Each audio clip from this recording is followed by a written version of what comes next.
Waalaikumsalam warahmatullahi wabarakatuh, Prof. Ya, alhamdulillah ya pagi ini kita masih diberi sehat ya, bisa menyelesaikan berbagai tugas-tugas kita dan sharing dan memperluas wawasan ya di jam 12 ini sampai setengah 2, hanya 1,5 jam memperluas wawasan ini ya. Alhamdulillah sekali ya kita sehat bisa masih menjalankan tugas-tugas semuanya ini ya.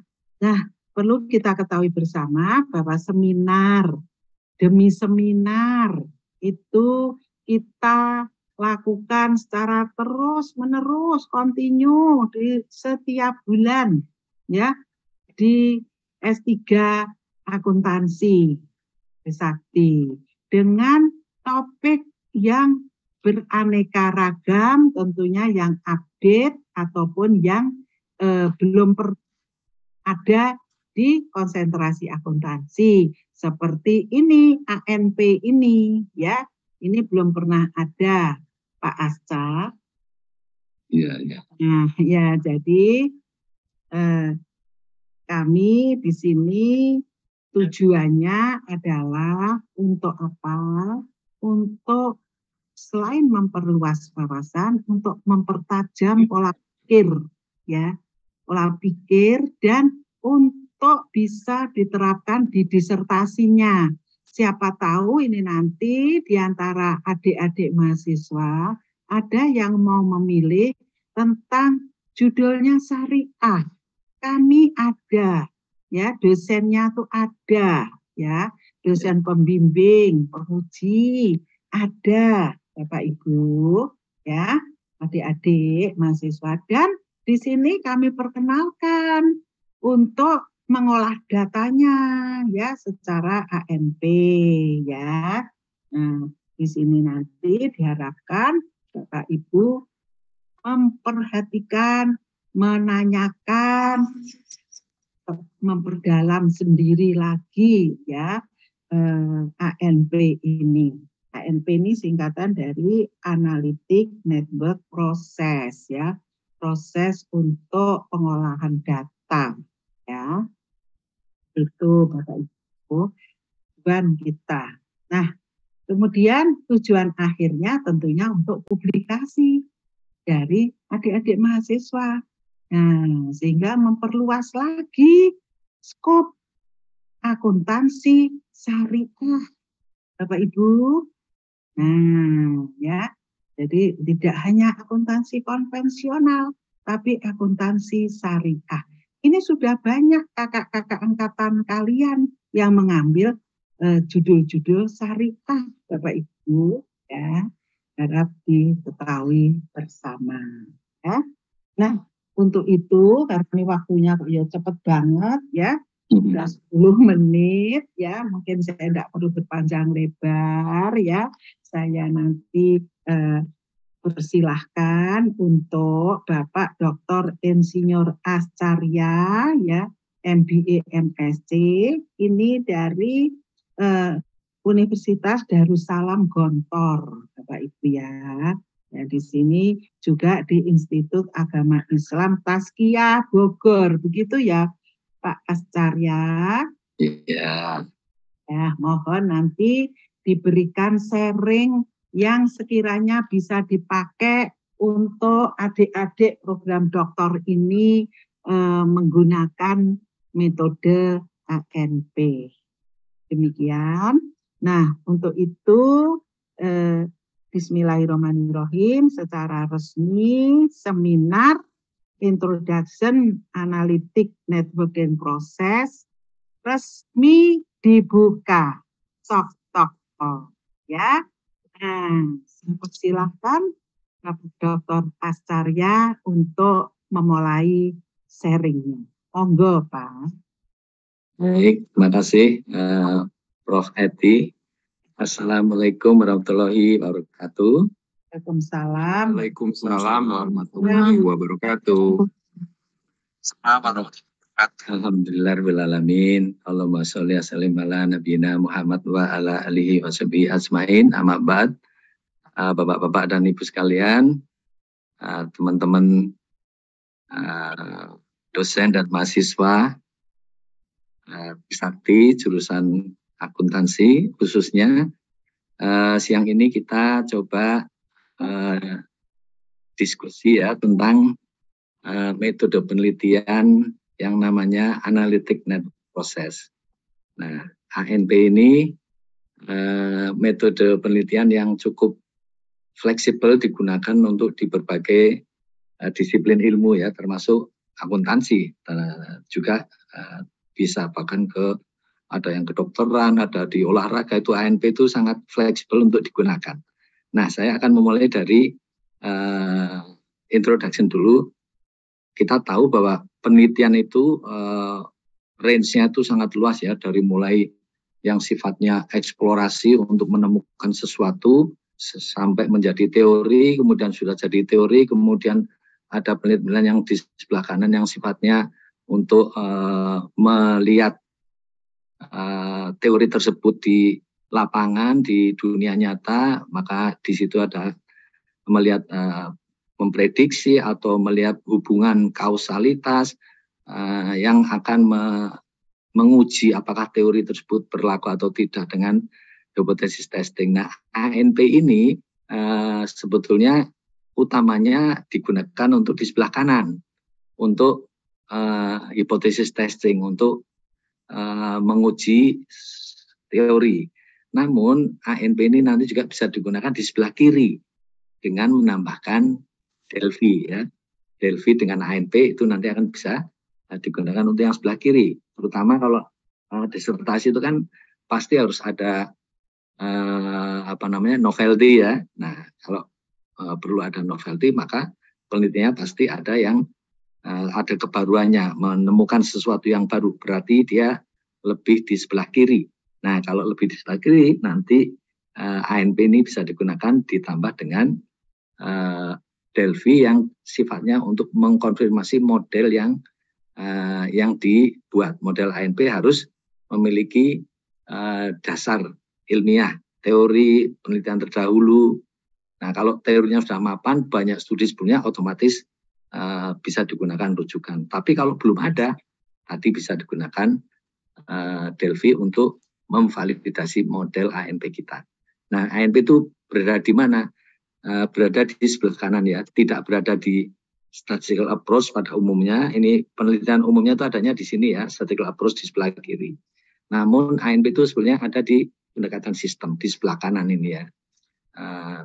Biasanya untuk policy research di sini ada metode-metode yang disebut soft system methodology. Nah, ANP ada di sini. Jadi sifatnya adalah pendekatan sistem. Kalau kuantitatif mudah sekali ya, banyak sekali metodenya, tergantung datanya, cross section, time series, panel data, sudah banyak itu digunakan untuk penelitian yang sifatnya akhirnya ekonometrik. Kalau ANP adalah pendekatan sistem, jadi melihatnya lebih holistik, melihat semua komponen, hubungan antar mereka, timbal balik, interaksi antara elemen dalam sistem semuanya dianalisis. Dan juga karena ini sistemnya holistik, variabel yang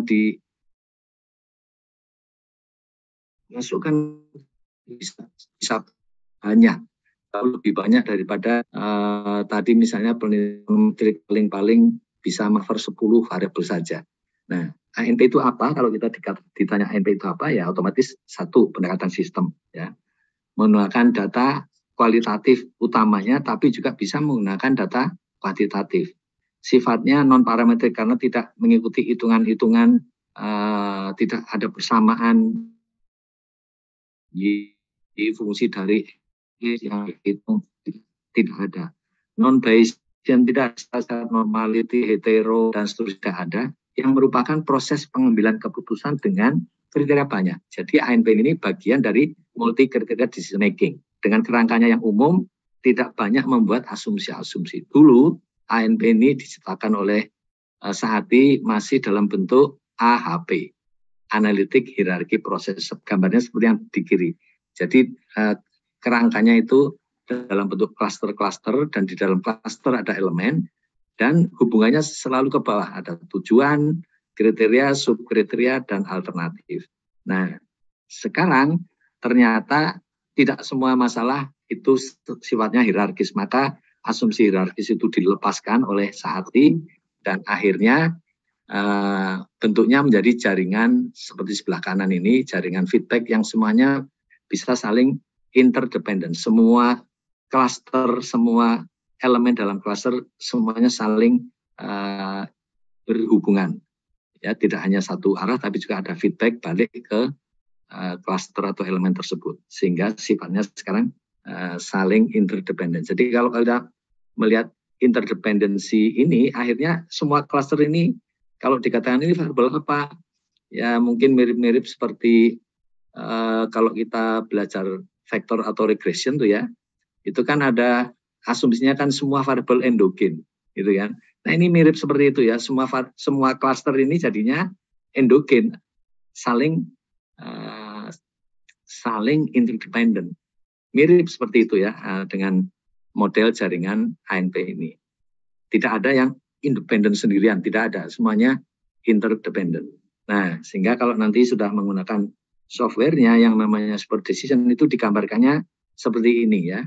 Ada tujuan penelitian apa, kemudian tadi karena ANP adalah multi kriteria decision making, jadi intinya di sini ada kriteria yang banyak. Nah, di sini ada klaster kriteria. Nah, karena banyak ini ada sub-sub kriterianya ya.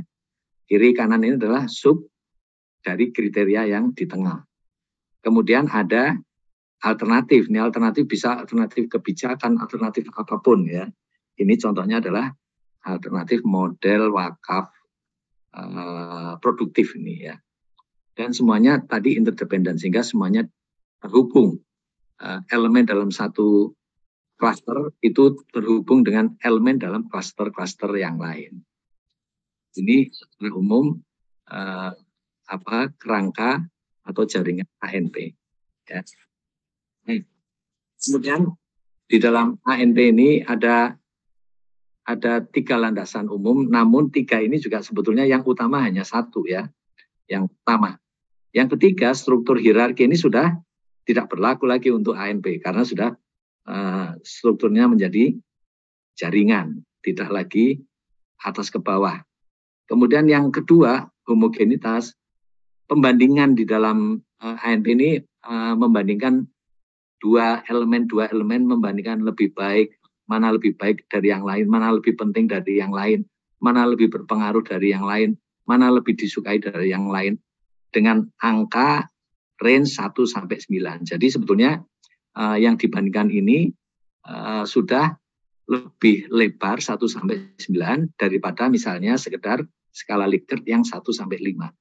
Nah, sehingga sebetulnya yang asumsi atau landasan yang paling penting itu hanya yang pertama, reciprocal. Apa itu reciprocal? Karena tadi sifatnya selalu pembandingan, misalnya kita lihat di contoh di sini, ada tujuan, ada banyak kriteria 1 dan 2 ini mana lebih penting untuk mencapai tujuan pertama. Nah, itu namanya nanti sifat pembandingannya itu seperti itu. Elemen kriteria 1 dan 3 mana lebih penting untuk mencapai tujuan pertama. Nanti juga dibandingkan 1 dengan 4, 1 dengan 5, 1 dengan 6, sampai 5 dengan 6. Jadi semua dibandingkan pairwise. Itu kuesioner ANP-nya. Nah, makanya di sini ada landasan reciprocal. Kenapa? Karena tadi data yang kita dapat pembandingan tadi kan sifatnya kualitatif ya, lebih penting, lebih disukai, lebih berpengaruh. Jadi ini contohnya misalnya elemen A 5 kali lebih penting dari B untuk mencapai tujuan, maka B itu seperlima pentingnya dari, atau dengan kata lain kalau ditulis secara matematis, jika A sama dengan 5B, maka B sama dengan 1/5 A. Artinya sifat kualitatif lebih penting, lebih berpengaruh, lebih disukai, itu diganti sama dengan. Dengan mengganti menjadi sama dengan, awal data yang pembandingan tadi ya, yang sifatnya kualitatif 1 sampai 9, itu menjadi data yang sifatnya kuantitatif yang paling tinggi, yaitu data rasio. Itulah sebetulnya landasan utama ANP mengubah data yang sifatnya kualitatif menjadi data kuantitatif, sehingga di dalam prosesnya ANP nanti data itu akan dimanipulasi secara matematik, ya. Ada proses menghitung eigen value, eigen factor, gitu ya. Nah, tadi skala 1-9. Kalau sama besar elemen A sama pentingnya dengan B, berarti A sama dengan B. Nah, berarti A 1B kan. 1A sama dengan B. A sama besar pengaruhnya, sama besar pentingnya dengan B, itu berarti nilainya 1. Berarti kalau kita bilang berarti A sama pentingnya dengan B, berarti A sama dengan B. A sampai yang paling A sama dengan 9B. A berarti 9 kali amat sangat lebih penting daripada B, kira-kira begitu ya. Itu range skalanya 1 sampai 9. Nah, ANP ini dasarnya ada 3, dan 3 ini nanti menjadi dasar untuk mengerjakan atau menggunakan ANP dalam praktek.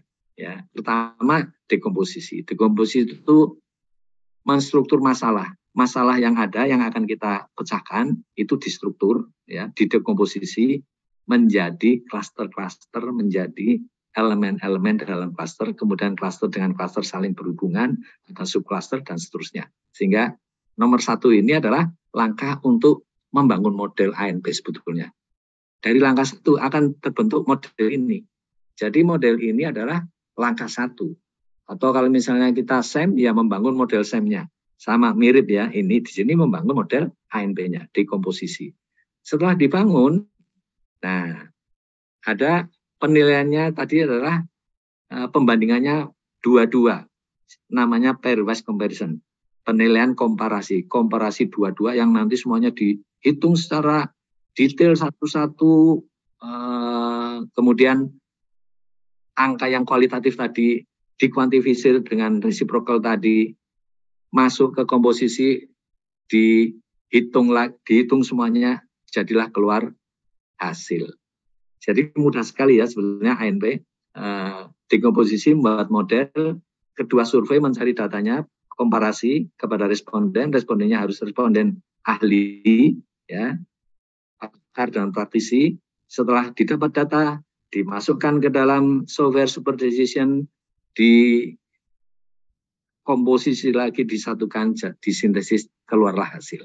Sudah sebetulnya semudah itu ya. Nah, ini kata lain, dekomposisi itu menstruktur kompleksitas. Hal yang kompleks tadi distruktur menjadi kerangka jaringan ANP. Kemudian yang kedua tadi, ini kan sebetulnya penilaian komparasi ini juga mengubah tadi data yang sifatnya kualitatif, kemudian diubah menjadi kuantitatif yang berskala rasio yang paling tinggi, ya, yang bisa dimanipulasi secara matematis, dan terakhir adalah sintesis. Nah, ada masalah nih sekarang ketika membandingkan, bisa saja responden menjawabnya itu tidak konsisten. Ya, misalnya ya, apakah Bapak lebih suka air putih atau teh? Lebih suka teh. Lebih suka teh atau kopi? Lebih suka kopi. Lebih suka kopi atau susu? Lebih suka susu. Lebih suka susu atau air putih? Misalnya jawabnya air putih. Nah, itu kan berarti jawabannya berputar aja ya. Nah, itu namanya tidak konsisten. Harusnya lebih suka susu daripada air putih, gitu kan? Nah, boleh jawaban tidak konsisten dalam ANP, tapi maksimum 10%. Nah, ini nanti akan dijaga dengan membuat kuesioner yang dimodifikasi supaya selalu terjadi konsistensi. Jadi tidak perlu khawatir nanti ada masalah inkonsistensi ini. Sudah bisa dijaga dengan model kuesioner yang sudah dimodifikasi ya. Nah, ini perbedaan ANP AHP. Jadi AHP ini akhirnya hanya special case dari ANP ketika bentuk jaringannya hierarkis.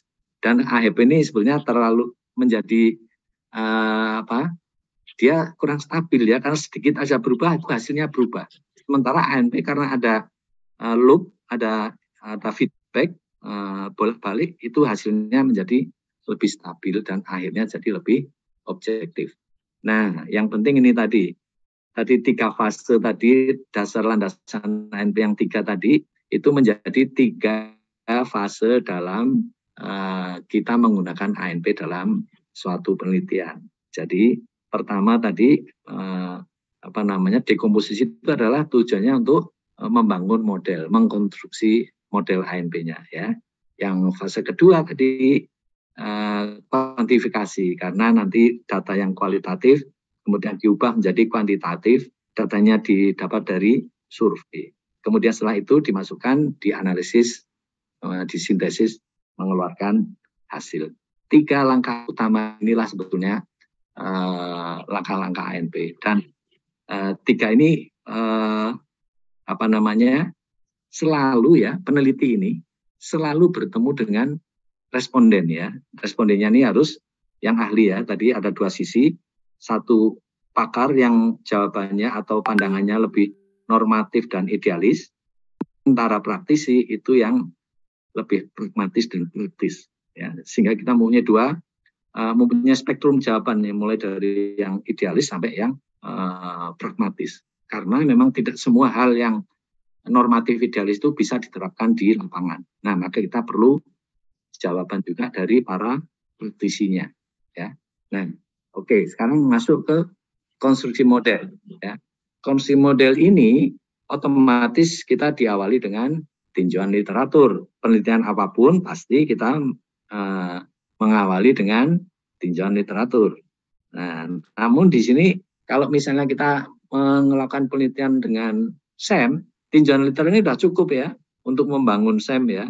Kita tidak perlu ketemu siapa-siapa, cukup dari literatur karena SEM itu struktural, harus semuanya atas dasar teori yang matang, kajian empiris yang valid. Nah, dengan tinjauan literatur cukup itu kalau SEM. Kalau ANP kadang belum cukup ya, dan seringnya belum cukup. Dan juga akhirnya ANP ini dapat digunakan untuk melakukan penelitian yang sifatnya frontier, yang sifatnya memang belum ada. Di tinjauan literatur tidak ada atau belum ada. Kita akan membuat sesuatu yang baru. Nah, respondennya nanti atau kajiannya ada di mana? Di interview. Literatur mungkin masih sedikit atau mungkin masih belum lengkap, jauh dari lengkap. Tapi kita dapat melakukan interview kepada para ahlinya, sisi pakar, sisi praktisi. Pakar nanti ada dari akademisi, ada dari regulator, ada dari pengamat yang benar-benar yang suka mengamati, pakar tapi tidak dari kalangan akademisi.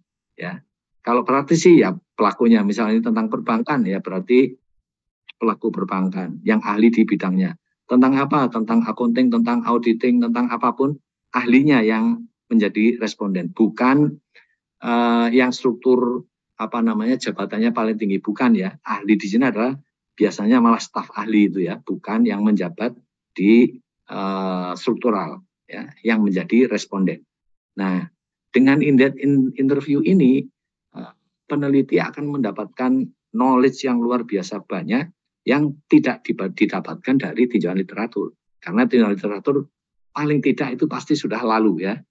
Penelitian yang terbaru muncul tahun 2023, mungkin disampingnya tahun 2022. Dilakukannya tahun 2021. Berarti sudah lewat 2 tahun sebetulnya ya.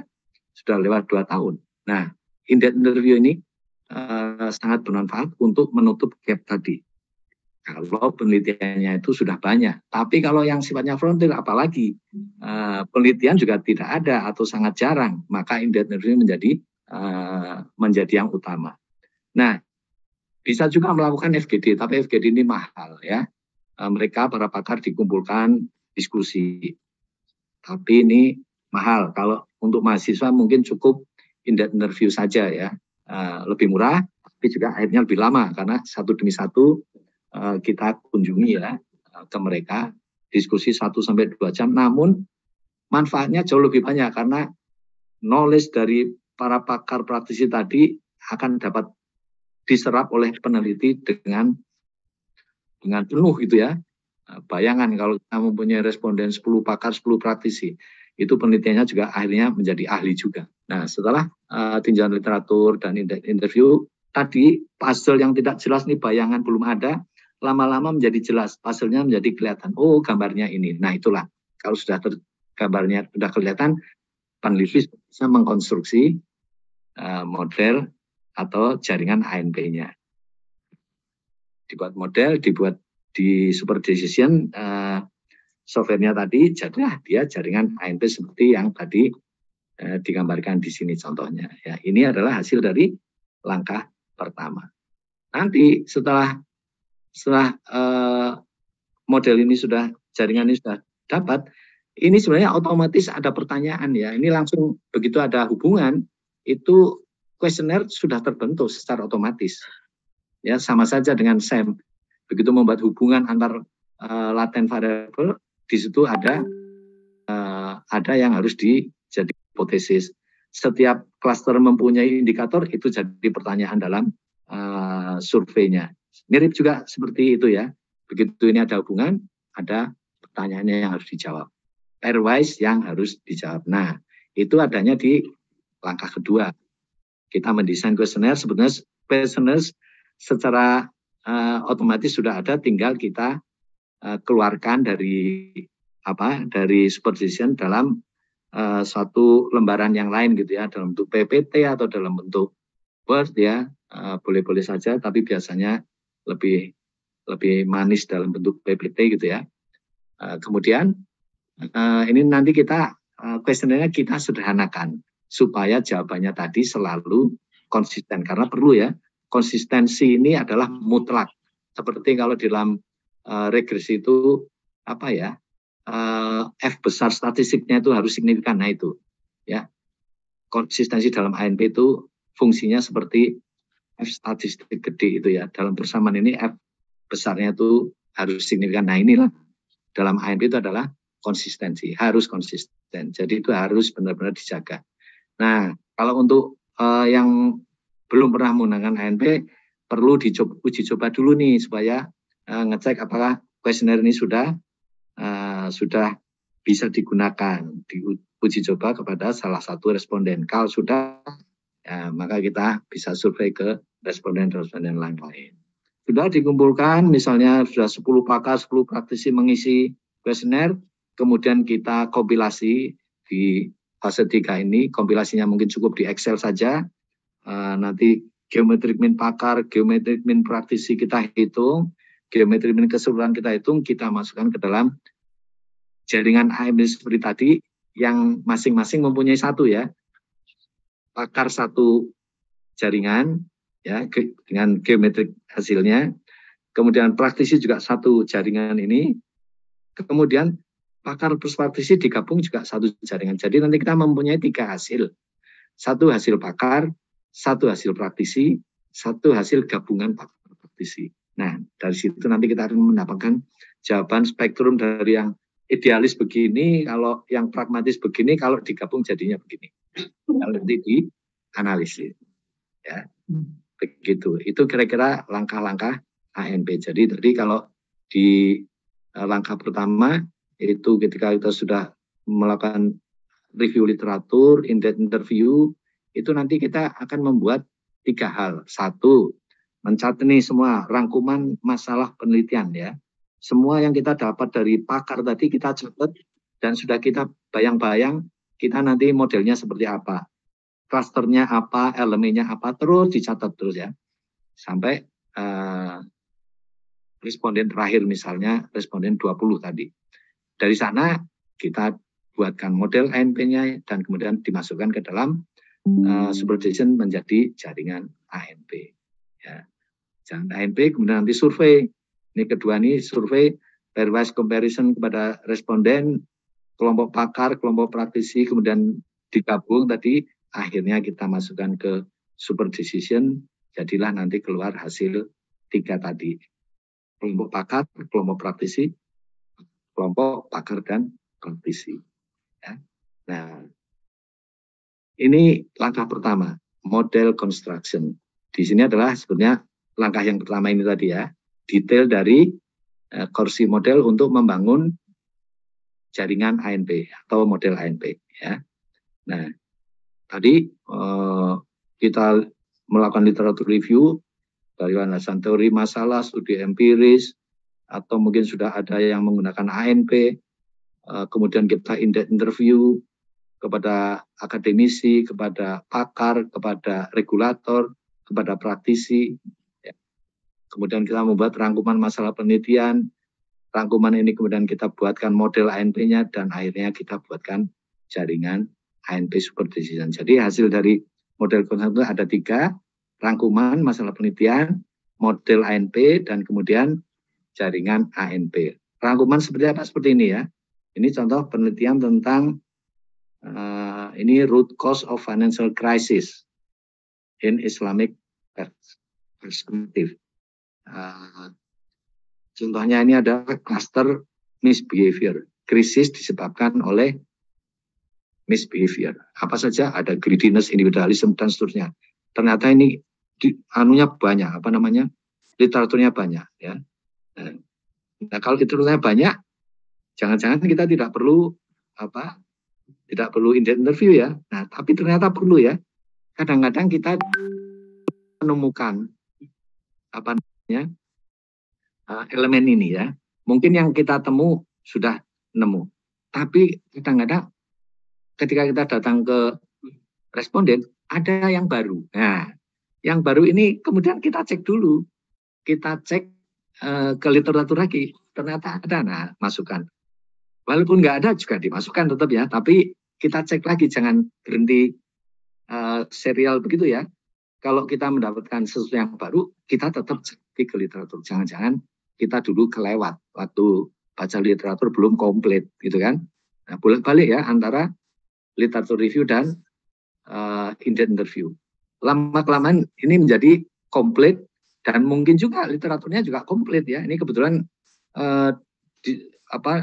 paper tentang krisis ini memang dulu banyak sekali ya, sehingga ini literaturnya banyak. External factor, kemudian poor governance ini juga banyak ya. Unstable monetary financial system banyak sekali, rujukan juga banyak. Ini rujukan jadi ratusan ini ya. Unstable fiscal system. Kemudian kita gambarkan dalam bentuk model seperti ini. Root cause-nya apa? Ada dari behavior sampai ke fiskal. Financial krisisnya ditunjukkan dengan inflasi tinggi, bank run, dan sampai depresi. Nah, ini gambaran model. Kemudian kita gambarkan lagi ke dalam super decision seperti ini. Selesai langkah pertama. Ya. Sebetulnya kalau dilihat gampang ya, tapi ini justru proses yang paling memakan waktu. Ya. Langkah pertama ini proses yang paling memakan waktu bagi peneliti. Karena apa? Ya, namanya peneliti melakukan penelitian itu kan seperti misteri gitu ya. Atau misalnya mirip seperti detektif gitu kan. Ada pembunuhan. Ini masih gelap nih, siapa nih pembunuhnya? Kenapa dia membunuh? Masih gelap kan? Nah, mirip seperti itu. Kita meneliti itu masih gelap awalnya. Lama-lama ada puzzle 1, 2, 3 dari literatur review. Lama-lama puzzle-nya tambah banyak ketika kita melakukan interview. Lama-lama kita tahu gambarannya. Puzzle-nya walaupun mungkin belum penuh, tapi kita sudah mulai ada gambarannya. Nah, ketika sudah kita bisa menebak gambarnya itu, baru kita bisa menggambarkan model atau jaringan ANP ini. Itu kira-kira langkah pertama ya, model construction ya, konstruksi model. Ini merupakan langkah penting karena beda ANP dengan SEM, yang SEM semuanya hanya dari literatur, tinggal mau menggunakan teori yang mana, modifikasinya dari kajian empiris, penambahan variabelnya yang mana, mungkin cukup dari literatur saja. Tapi kalau ANP kita tambah dengan interview karena hal-hal yang baru itu juga di cover dalam ANP dengan diskusi dengan para pakar praksi tadi. Apalagi kalau masalahnya baru ya, apalagi kalau sesuatunya itu penelitian yang sifatnya frontier, lagi untuk ANS3 ya. Kalau ANS3 pasti harus menemukan sesuatu yang baru, sehingga ANP ini menjadi semakin relevan dengan tadi diskusi dengan para pakar praktis sampai hari ini itu perubahannya sampai apa gitu ya. karena semua literatur pasti ada labnya. Oke, untuk sementara sampai sini ada yang mau ditanyakan sebelum saya lanjut? Punten, boleh ya? Ya, silakan. Iya, perkenalkan Pak, saya Resi, saya dari Kementerian Keuangan. Sebelumnya saya sangat senang sekali Pak ketemu dengan Pak Acarya karena Bapak adalah salah satu inspirasi saya dalam melakukan riset INP ya Pak ya. Dan saya selalu ikut webinar Bapak nih. Oh iya. Yang dan berterima kasih webinar Bapak. Nah, jadi kalau pertanyaan saya sebetulnya agak teknis nih ya Pak ya. Punten. Jadi terkait dengan AHP dan ANP ini, kalau AHP kan saya udah pernah lakukan dan saya coba analisis dengan Excel udah bisa, tapi kalau pakai ANP kayaknya pakai Excel agak susah gitu, jadi pakai Superposition sekarang ini. Nah, dari beberapa yang webinar yang saya ikuti bersama Bapak terkait dengan cara kita meningkatkan konsistensi indeks ya, CI itu Pak. Nah, sebenarnya kan ketika kita bertanya kepada responden ya Pak ya, ada beberapa teknik yang digunakan oleh Sati ya Pak ya. Jadi si Sati yang terakhir ini dia menggunakan teknik ketika satu indikator dikurangi dengan nilai, misalkan nilainya indikator A 9, indikator B 8, nah itu 9 dikurangi 8 ditambah 1 gitu Pak ya. Nah, dengan seperti itu kan sebetulnya bisa meningkatkan konsistensi indeks, dan itu saya lakukan juga dan ternyata ya Masya Allah tuh betul tuh jadi bagus CI-nya gitu. Nah, saya tanyakan itu cuman itu adanya di mana ya Pak ya, referensi yang sisa yang terbaru itu, karena kan saya udah itu masih belum. Ya, itu sebenarnya bukan Sati ya, itu ide saya tuh sebetulnya. Oh, itu apa ya Pak? Nanti kita belajar di sini nanti ya, nanti kita akan belajar di sini. Sayangnya saya memang belum mempublikasikan model itu ya. Jadi paling-paling hanya dinarasikan bahwa kuesionernya yang dimodifikasi. Mungkin nanti akan saya publish ya. Iya Pak. Ya. Terima kasih Mas. Ya. Sama pertanyaan saya yang selanjutnya Pak. Ini dua aja karena ini ada beberapa yang mau bertanya sebetulnya. Nah, jadi yang kedua ini terkait dengan bagaimana ya Pak menyiasati untuk meningkatkan respons dari si informan atau responden yang sedang kita tanya, karena kan dengan ANP ini kan banyak banget Pak kuesionernya, item kuesioner bisa sampai 100-200 gitu. Cara model lama itu bisa 2 kali Pak, tapi dengan cara yang temuan Bapak yang baru yang tadi sudah saya jelaskan itu bisa berkurang setengahnya item kuesioner. Itu sangat membantu banget Pak. Nah, cuman ketika kita bertanya kepada si responden, mereka pasti akan bosen gitu Pak. Nah, ini Bapak hampir semua paper Bapak yang dipublikasikan di Emerald banyak banget, Insya Allah. Nah, itu selalu Bapak itu hampir 10, 20, 30. Nah, itu gimana Pak tipsnya biar bisa capai banyak responden gitu Pak? Ya, ini memang masalah termasuk mahasiswa S3 saya di UNER ya. Itu memang masalahnya adalah mencari responden ahli nanti ya. Gimana supaya banyak? Mungkin ya pertama ya, mahasiswa ini jangan menghubungi sendiri ya, tapi diantar misalnya ya dari promotornya. Jadi kalau misalnya menghubungi seseorang itu memperkenalkan diri bahwa saya ini adalah bimbingannya Prof ini, saya mendapatkan nomor Bapak dari Prof ini untuk menghubungi Bapak. Nah itu kan nanti akan menjadi lebih mudah, lebih diterima itu karena sudah ini kenal gitu. Kalau memang tidak kenal sama sekali, kita cuma mengandalkan surat resmi dari kampus bahwa saya mahasiswa S3 sedang melakukan itu responnya sangat sedikit gitu ya, karena ya kadang-kadang namanya orang pakar gitu ya, itu kan orang sibuk gitu ya. Jadi lebih baik pendekatannya adalah personal ya, itu dari jaringan promotor kita gitu ya. Promotor kita misalnya ada 2-3, nah coba dimintakan dari promotor siapa responden yang tepat, dan yang kalau bisa yang dikenal. Kalau dikenal itu jauh lebih mudah gitu ya. Oh gitu ya Pak. Jadi memang ya kalau sendiri kemungkinannya jadi lebih sulit ya, karena kan nggak kenal kan. Betul. Itu. Jadi itu agak lama ya Pak ya, ketika memang kita mendampingi responden untuk mengisi itu bisa sejam lebih juga. Nah, kalau sudah mau, nah itu sudah nanti tinggal gampang ya. Pendekatannya ini memang harus namanya juga mahasiswa ya, harus baik-baik ya, karena kan kita menemui responden ini minimal 2 kali toh. Kita menemui responden ini kan minimal 2 kali kan. Nih, pertama ketemu di 1 kan, nanti ketemu di 2 minimal ngisi kuesioner lagi kan, setelah dulu FG interview gitu kan. Di sini ngisi lagi nih di fase kedua. Jadi ini juga terjadi nih di mahasiswa saya. Di 1 nih masih mau, begitu yang kedua ngisi kuesioner nggak mau lagi.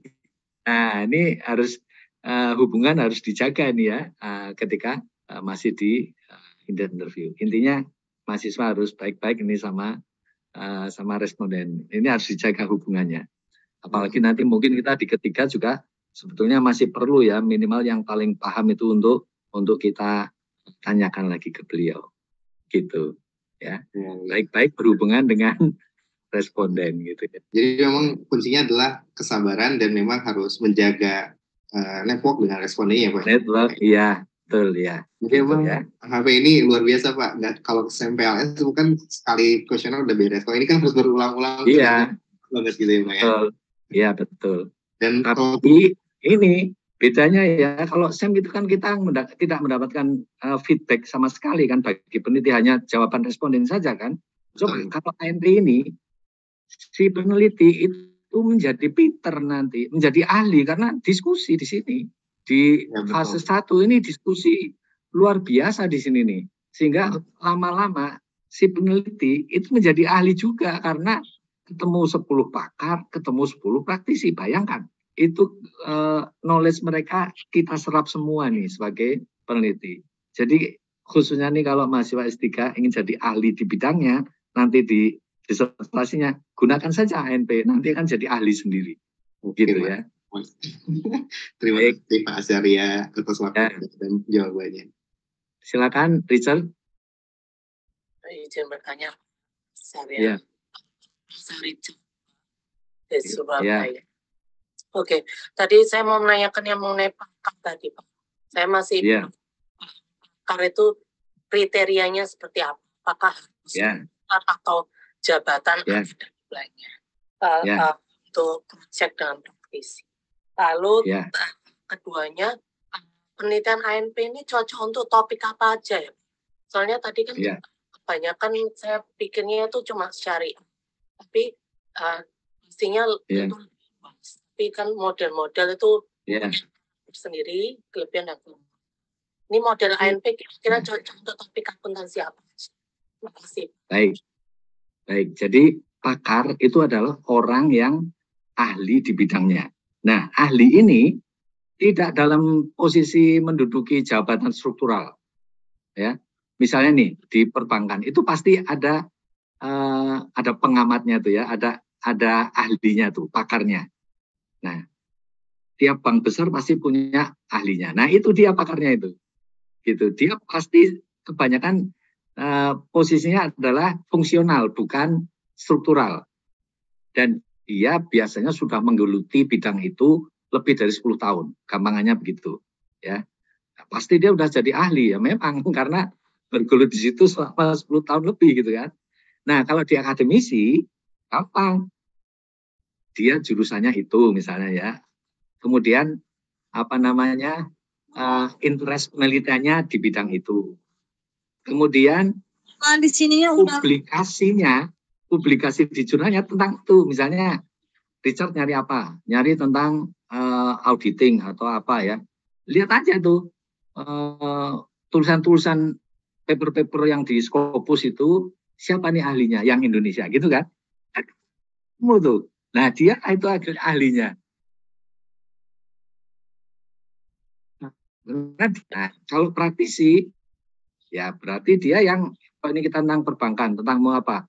Mau bicara tentang corporate governance di suatu bank misalnya. Ya dia siapa yang ahli di bank itu tentang corporate governance-nya, bukan yang ada di jabatan tertentu. Begitu ya. Itu bedanya responden ANP itu harus ahli, itu seperti itu. Pakar dan praktisi. Regulator juga ada. Regulator juga itu juga bagian dari kelompok pakar tadi. Regulator ini juga bukan yang menduduki misalnya perbankan OJK, direktur OJK, bukan. Direktur OJK itu dia kan nggak menguasai semuanya gitu kan. Ini kita perbankan masalah apanya nih? Nah, kita cari itu. Bahkan di OJK pasti ada penelitinya. Pasti ada yang ngurusin misalnya yang misalnya fintech misalnya, ada itu divisi fintech. Divisi fintech juga jangan kepala divisi fintech ya. Di situ pasti ada staf ahlinya. Nah, itulah yang dicari. Itu kira-kira ya. Terus kedua tentang ANP didengungkan untuk apa saja. Coba nanti Richard buka superdecisions.com. superdecisions.com.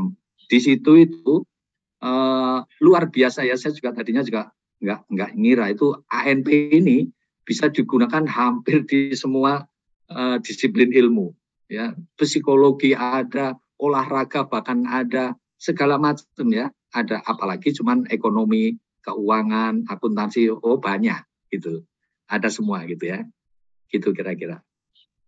Baik, makasih Pak. Sama-sama. Bu Tuti, silakan. Ya, Assalamualaikum Bapak, terima kasih. Waalaikumsalam.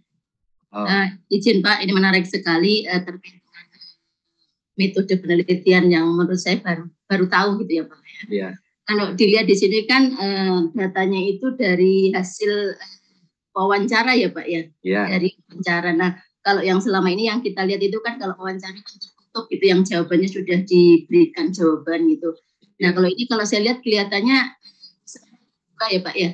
Seperti kita memberikan beberapa pertanyaan kemudian diberikan jawaban oleh atau ahli gitu ya Pak ya. Nah, yang ini saya tanyakan adalah apakah ketika kita mau membuat pertanyaan itu sama seperti kalau kita penelitian yang menggunakan indikator kemudian dimensi semacam itu terlebih dahulu, atau bagaimana gitu Pak. Kemudian yang kedua, kalau dilihat dari ini datanya dari para berarti di sini kualitas jawaban dari narasumber ini yang mungkin kriterianya gitu Pak, kriteria yang memenuhi tadi yang sudah Bapak jelaskan, tenaga ahli yang dia memang benar-benar memahami, berarti kriteria dari narasumber itu memang benar-benar ditentukan terlebih dahulu Pak ya.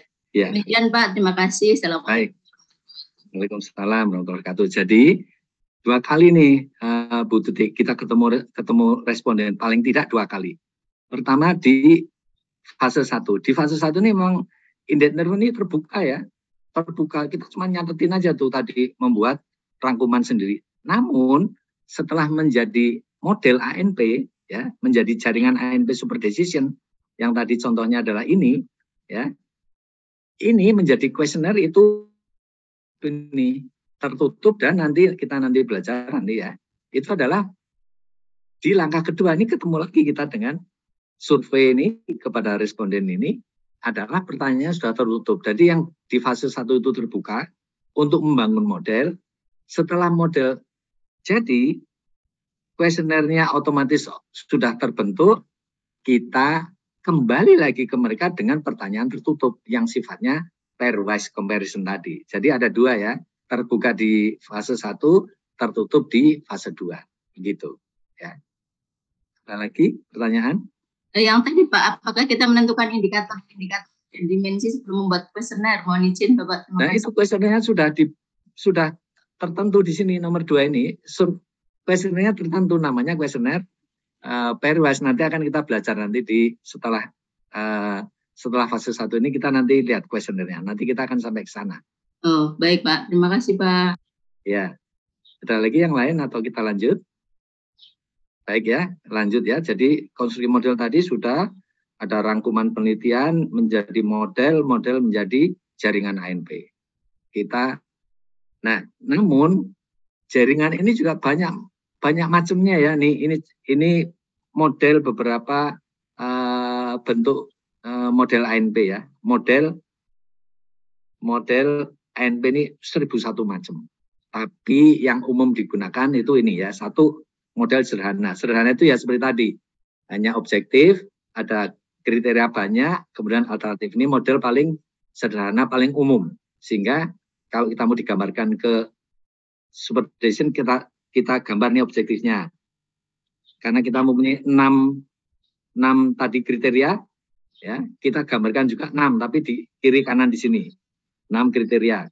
Nah, kita buatkan induknya kriteria di tengah nih, yang isinya adalah nama-nama klaster ini menjadi elemen di tengah sini, supaya kita nanti memiliki pembandingan masing-masing klaster subkriteria ini mana lebih penting, sehingga kita punya kriteria dan di kiri kanan ini kita anggap sebagai subkriteria di bawah alternatif. Kemudian dihubungkan dan menghubungannya itu semuanya nih elemen. Nah, ini elemen objektif 1 itu dihubungkan ke semua elemen dari klaster yang lain. Kemudian hubungan objektif 2 juga ke semua elemen. Objektif 3 dihubungkan, 4 dihubungkan, sampai semua terhubung. Setelah itu, yang lain juga dihubungkan. Kriteria. Nah, kalau kriteria ini kan hanya subkriteria ya, maka di sini kriteria 1 di sini hanya dihubungkan dengan klaster kriteria 1. Tapi juga dihubungkan ke objektif dan ke alternatif. Nanti yang 2 juga hanya kedua, objektif, alternatif tetap, sampai ke 6 juga hanya yang ke-6. Setelah itu subkriteria, ini juga dihubungkan ke semuanya.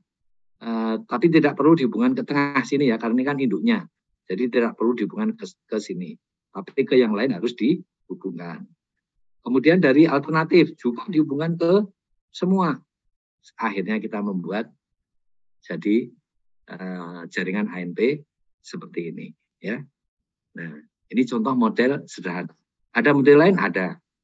Model kompleks. Kalau tadi ada subkriteria, ini ada lagi sub-subkriteria, tapi mungkin kita tidak akan sampai ke sini ya. Ini menurut saya terlalu kompleks, kecuali kalau memang kita memerlukan model sampai sekompleks ini. Ya, kalau tidak perlu. Ya.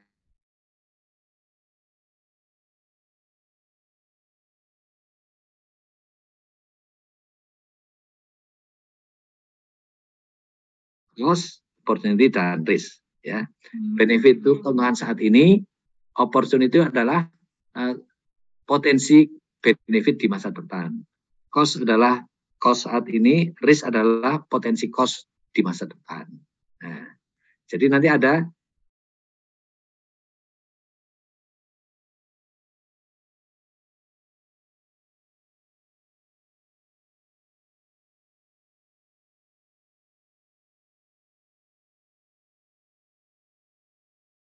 kemudian ada juga yang namanya BOCR kompleks. Selain kriteria BOCR, ada kriteria yang bukan BOCR, yang disebut kriteria strategis. Ya, ini contohnya ada kriteria applicability, sustainability, compliance. Ya, nanti selain ini ada BOCR, ada kriteria strategis. Ini contohnya objektifnya ada beberapa elemen. Jadilah seperti ini. Nah, makanya subnya jadi seperti apa? Nah, kalau diklik benefit, ini objektifnya juga ikut di dalam nih. Objektifnya masuk karena elemennya banyak. Kemudian cluster benefit. Kemudian cluster alternatif nih karena ada 4, ada 3. Ya semuanya dimasukin ya. Jadi kita ngetik ulang terus nih ya. Objektif dan alternatif. Yang berbeda adalah benefit, cost, opportunity, risk. Ini BOCR X. Kemudian ada juga model problem solution. Nah, ini juga mungkin nih ya, melihatnya adalah mencari cluster-cluster problem ada di mana, elemennya apa, mencari cluster-cluster solusi, namanya bisa sama atau namanya bisa beda, kemudian ada alternatif. Ini contohnya problem dan solution dalam bentuk cluster yang berbeda, tapi bisa aja sama ya. Ada cluster problemnya di input, solusi juga solusi input ya boleh-boleh saja ya. Ini contohnya berbeda. Problem ada yang kuning ini subnya ini kiri kanan problem, di bawah solution ada kiri kanan kriteria atau elemen-elemen solusi, di tengah ada alternatif. Kemudian ada lagi model tadi kalau kita tidak suka ada subnetwork tapi pengen BOCR, ya sudah BOCR-nya di luar saja ya. BOCR-nya di luar seperti ini. Jadilah dia BOCR tapi tidak perlu membuat subnetwork. Atau yang tadi BOCR kompleks mau dibuat tidak pakai subnetwork terlalu repot, ya boleh seperti ini ya. Ini jadinya rumit tapi hanya satu layar saja, tidak ada 4 layar BOCR. Bedanya antara yang subnetwork dengan tidak, kalau dengan subnetwork itu jawabannya ada 2, jangka pendek, jangka panjang. Kalau dengan satu layar begini, jawabannya hanya 1, ya. Tidak ada jangka pendek, jangka panjang. Ya. Nah, tapi intinya adalah kalau kita sudah membangun model yang sederhana itu sudah cukup menjawab pertanyaan-pertanyaan, ya sudah, tidak usah dibikin yang aneh-aneh, kira-kira begitu ya. Dan kita sudah memikirkan model ini, yang mana yang akan digunakan ketika kita masih in-depth interview dengan para pakar praktisi tadi. Sambil kita berpikir, sambil kita bolak-balik literatur review, in-depth interview, kita mikir ini modelnya mana yang cocok ya.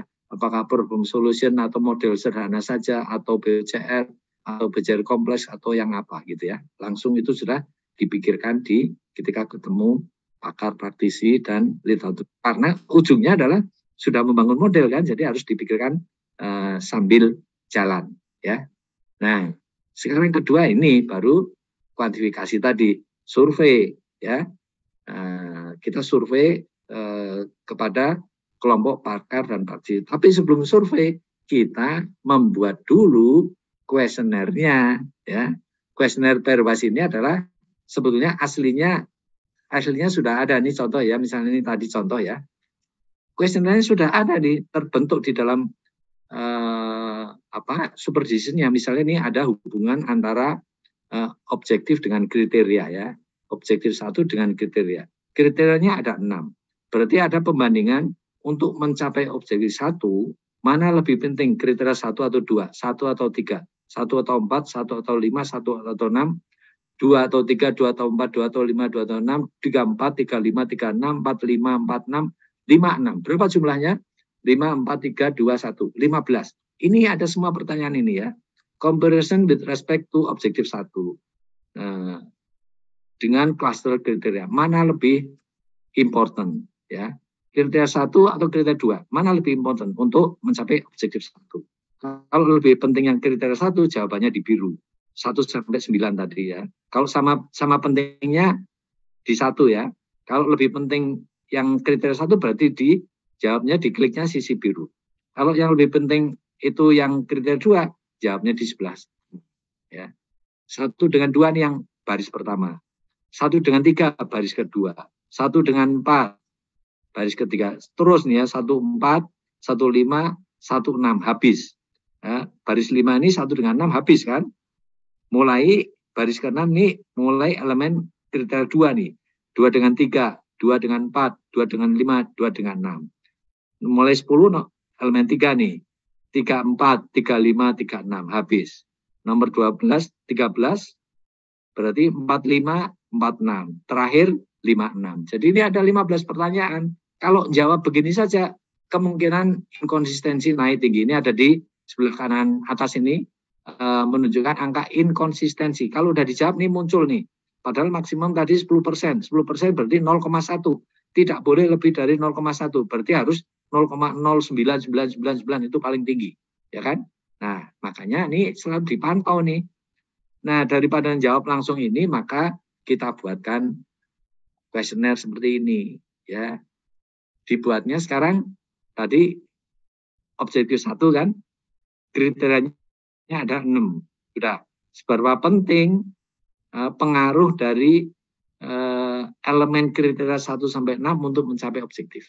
Nah, ini sekarang kita belum membandingkan 1, 2, 1, 3, 1, 4, 1, 5, 1, 6 gitu kan. Tapi kita menanyakannya seberapa penting masing-masing ini, gampangnya. Ya. Nah, misalnya nih, kriteria 1 seberapa penting mencapai objektif? 5. Kriteria 7. Kriteria 4, 9 paling penting. Kriteria 5 tidak penting. Kriteria 6, 5 juga sama dengan 1. Nah, ini dengan menjawab begini, perwasnya di mana? Ya ini, yang tadi 1 dengan 2, berarti berapa nih? 1 dengan 2. Mana lebih penting? 1 jawabannya 5, 2 jawabannya 7. Berarti kan 7 ini lebih penting kan? Kriteria 2 lebih penting dari kriteria 1. Seberapa? 7 kurangi 5. 7 kurangi 5 berapa? 2. Tapi kan mulainya dari 1. Maka jadi nanti 2 tambah 1, 3. 3 di sisi kriteria 2. Maka di sini di kriteria 2 angka 3-nya diklik. Karena bedanya adalah 2 selang. Dari angka 1 tambah 2 selang menjadi 3. Nah ini kan 2 selang nih, 5 dan 7 nih. Ini juga 2 selang nih, dari 1 menjadi 3. Nah, jawabannya klik 3-nya. Yaitu untuk 1 dan 2. 1 dan 3. 1 dan 3. Kriteria 1 lebih penting nih sekarang. Ya, juga selangnya 2. Berarti 2 plus 1 tapi arahnya ke kriteria 1. Berarti angka 3 juga di kriteria 1. Berarti di biru. 2 ini di biru angka 3. Ya. Kemudian berikut juga yang lainnya. 1, 4, 1, 5, 1. Misalnya nih, 1 dengan 6. Sama nih, 5 dengan 5. Berarti berapa? 5 kurang 5, 0. Berarti kan tambah 1, 1 kan? Berarti 1 dengan 6 ini sama. Sama berarti ya, tadi kalau kita kembali ke sini, ini nomor 5 ya, 1 dengan 6. Jawabnya di angka 1, karena 5 kurangi 5, ya habis. Atau 5A sebenarnya 5B kan? Berarti kan 1A sebenarnya 1B, ya berarti 1 ya. Maka dia jawabannya di 1.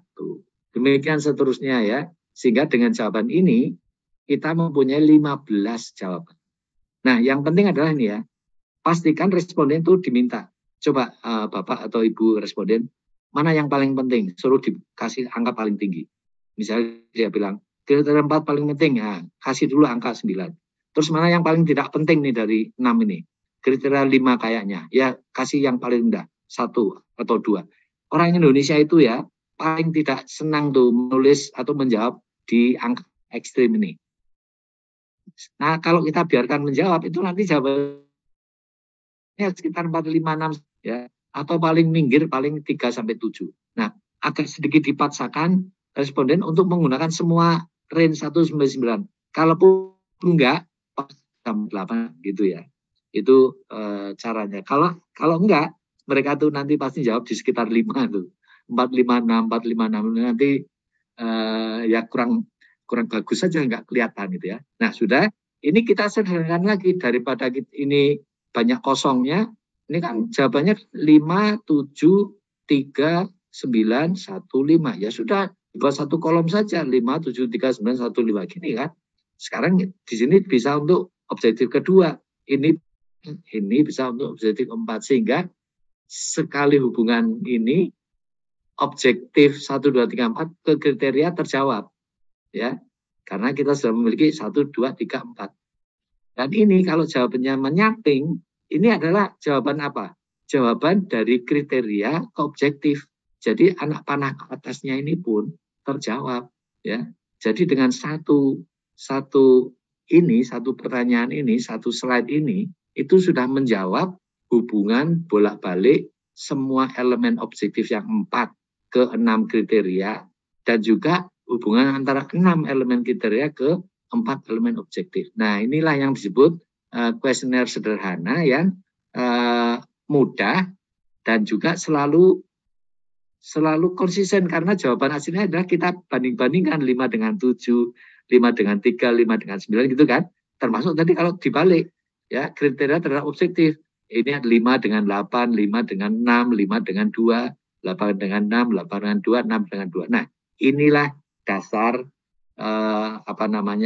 modifikasi kuesioner dari yang ini yang sangat mudah terjadi inkonsistensi dan lembarannya banyak sekali, ratusan, sekarang menjadi seperti ini tadi ya.